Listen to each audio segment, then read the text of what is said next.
Hey, specialist. You missed a spot. Stick to what you're good at. Polishing boots for real soldiers. The small crowd of mechanics and junior NCOs gathered in the motor pool let out a few sycophantic chuckles. They stood in the oppressive afternoon heat, the air thick with the smell of diesel and dust, watching the spectacle. The target of the insult, a woman of indeterminate age who wore her uniform like it was borrowed clothing, did not look up. Her focus remained entirely on the black leather boot in her hands, her movements with the polishing cloth methodical, circular, and impossibly patient. Her silence was a vacuum, and the loud-mouthed staff sergeant, a man named Miller who mistook volume for authority, felt the need to fill it. He was performing for his audience, establishing the pecking order. But across the dusty yard, observing from the shade of the command tent, Command Sergeant Major Davies saw something else. It wasn't in her passive demeanor, but in her posture. The precise economy of motion. The way she held her shoulders, relaxed but ready, a coiled spring at rest. As she reached for a can of polish, her sleeve, caked in a fine layer of grime, rode up just an inch. For a fraction of a second, Davies saw it. A sliver of olive drab and embroidered gold, the unmistakable heraldry of a world Miller couldn't even comprehend.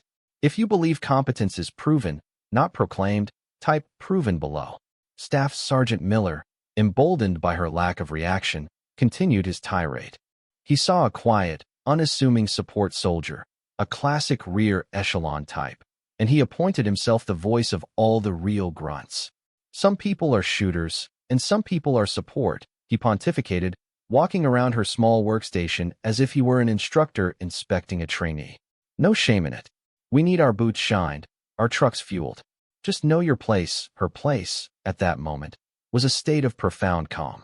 The world for her had shrunk to the surface of the leather. Each circular motion was a meditation, a practiced rhythm honed not in motor pools, but in dusty hide sites and the tense silence before a mission. The other soldiers shifted uncomfortably. The initial humor of the situation was curdling into something more like bullying, and her utter refusal to engage was more unnerving than any retort could have been. She finished the first boot, its toe cap now a mirror of black perfection, and set it down with the care a watchmaker affords a delicate gear. Then, without a word, she picked up its partner and began the process anew. Her silence wasn't weakness, it was a fortress. It was the quiet confidence of someone who had nothing to prove to a man like Miller, because her value had already been weighed and validated on scales he did not know existed. The blare of an alarm cut through the stagnant air, a sudden, piercing shriek that signaled a base-wide readiness drill.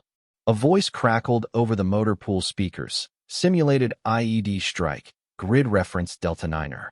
2 casualties, primary recovery vehicle disabled. Repeat, primary recovery vehicle is a hard down. The drill was unexpected, designed to test reaction times under pressure. Miller sprang into action, shouting orders, his arrogance instantly replaced by a frantic energy.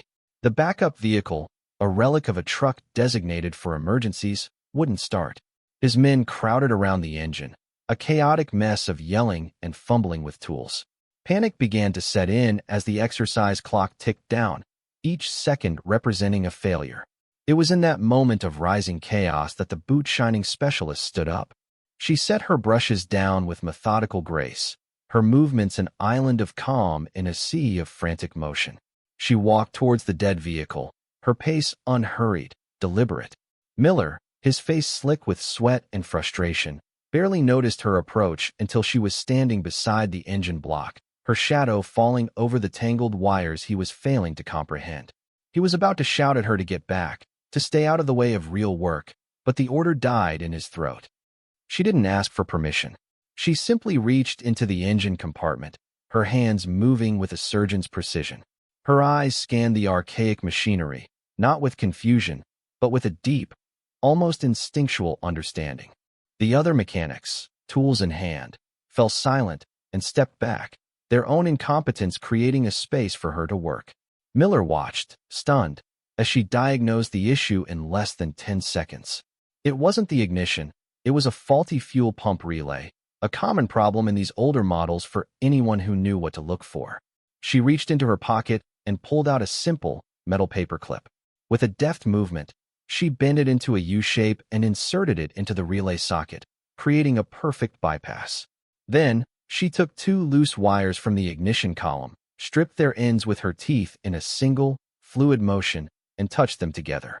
The old engine coughed once, sputtered, and then roared to life with a deafening bellow.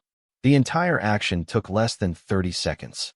A deafening silence fell over the motor pool, heavier and more profound than the one she had maintained while polishing the boots. It was the silence of shattered assumptions. The rumbling engine was a verdict, an undeniable testament to a skill so profound and so casually deployed that it felt like magic. Miller could only stare, his mouth agape, uttering a single, breathless word. How?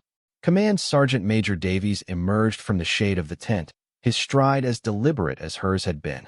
He didn't acknowledge Miller or the stunned crowd. His gaze was fixed solely on the woman who now stood wiping grease from her hands with a clean rag. He walked directly to her, stopping a respectful distance away. The entire base seemed to hold its collective breath. Specialist. His voice was quiet but carried the weight of absolute authority. Roll up your sleeves, she looked at him, a flicker of understanding in her eyes, and complied. As the grimy fabric of her uniform was pushed past her elbow, the insignia was revealed. It wasn't the patch of a support unit. It was the subdued, olive-drab shield with the crossed arrows and upturned dagger of United States Army Special Forces. A green beret. A long tab. The sight of it sent a ripple of shock through the onlookers. This was not a mechanic. This was not a support soldier. This was a ghost, a member of the quiet elite, walking among them in plain sight. Davies let the image sink in for a moment before he spoke again, his voice now addressing the entire, silent assembly of soldiers. He didn't need to check a file. He knew the type. He knew the quiet professionals. This is Master Sergeant Anna Reed, the command sergeant major announced, his voice cutting through the stunned silence. She is here on a temporary, classified assignment to observe and assess unit readiness. Her military occupational specialty is not mechanic, it is not support. It is 18C, Special Forces Engineer Sergeant. She has more time in combat zones than most of you have in the Army. She is an expert in demolitions, construction, and battlefield improvisation, which you have just witnessed. He paused, letting the weight of her true identity settle. Then, in a gesture that stunned the crowd even more than the reveal, CSM Davies, the most senior enlisted soldier on the entire installation, snapped to the position of attention and rendered a sharp, perfect salute to the Master Sergeant standing before him. It was a profound inversion of the normal order, a mark of ultimate respect from the pinnacle of the NCO Corps to a quiet operator. My apologies for the reception, Master Sergeant, he said formally. It seems your cover was a little too effective. Then, slowly, he turned his gaze upon a pale and trembling Staff Sergeant Miller. Miller, he said, his voice dropping to an icy calm. You just told a Green Beret, a warrior who could take this entire motor pool apart and put it back together with a paperclip and some wire, to stick to polishing boots. You judged her by her task, not her capability. You will remember this day for the rest of your career. The story spread through the base like a wildfire consuming dry grass. It was told in hushed tones in the barracks, whispered over meals in the chow hall, and became an instant legend in the digital forums where soldiers trade gossip. They called her the ghost of the motor pool, or simply, the polisher. The narrative became a modern fable, a cautionary tale about the dangers of assumption. Staff Sergeant Miller was not formally punished. The public humiliation was deemed sufficient. He became a changed man, the bluster and arrogance stripped away, replaced by a quiet, watchful humility. A few days later, he found Master Sergeant Reed, not polishing boots, but recalibrating the timing on a Humvee. He approached her without his usual entourage, his posture deferential. Master Sergeant, he began, his voice barely a whisper. There's no excuse. I was arrogant. I was wrong. I am sorry. Reed didn't even look up from her work. She simply tightened a bolt and then met his gaze, her expression unreadable. It's a common mistake, Staff Sergeant, she said, her voice even and without a trace of malice. Arrogance is a louder soldier than competence. That small moment of humility defined Miller's remaining time in the service. He became a better leader, a mentor who taught his young soldiers to look past the uniform, to value skill over volume, and to respect the quiet ones. Master Sergeant Reed, for her part, simply continued her work. But when she spoke, people listened. She never mentioned the incident, but she didn't have to. The lesson had been etched into the unit's culture. She started holding informal classes, teaching the mechanics the kind of field-expedient repairs she had learned in the harshest environments on Earth. She showed them how to use simple tools to solve complex problems, turning them from parts replacers into true battlefield mechanics. The old truck she had started was unofficially christened Reed's Rig, and the bent paperclip she had used was encased in resin and mounted to the dashboard. It became a sacred object, a tangible reminder that the most effective tool is often the mind, and that true expertise doesn't need to announce itself. It simply performs when called upon, silent and sure, leaving others to wonder at the results. Months later, long after Master Sergeant Reed had vanished as quietly as she had appeared, her legacy endured. New soldiers arriving at the motor pool would inevitably hear the story. They would be shown Reed's rig and the paperclip on the dash, and they would be told the tale of the woman who polished boots and held the secrets of a warrior. The lesson became institutional folklore, a core part of the unit's identity. It taught them that respect is not a right of rank, but an earning of character. It taught them that the most formidable people are often the last to speak, content in the knowledge that their actions will always be louder than any words. The culture of the motor pool shifted from one of loud bravado to one of quiet, demonstrated competence.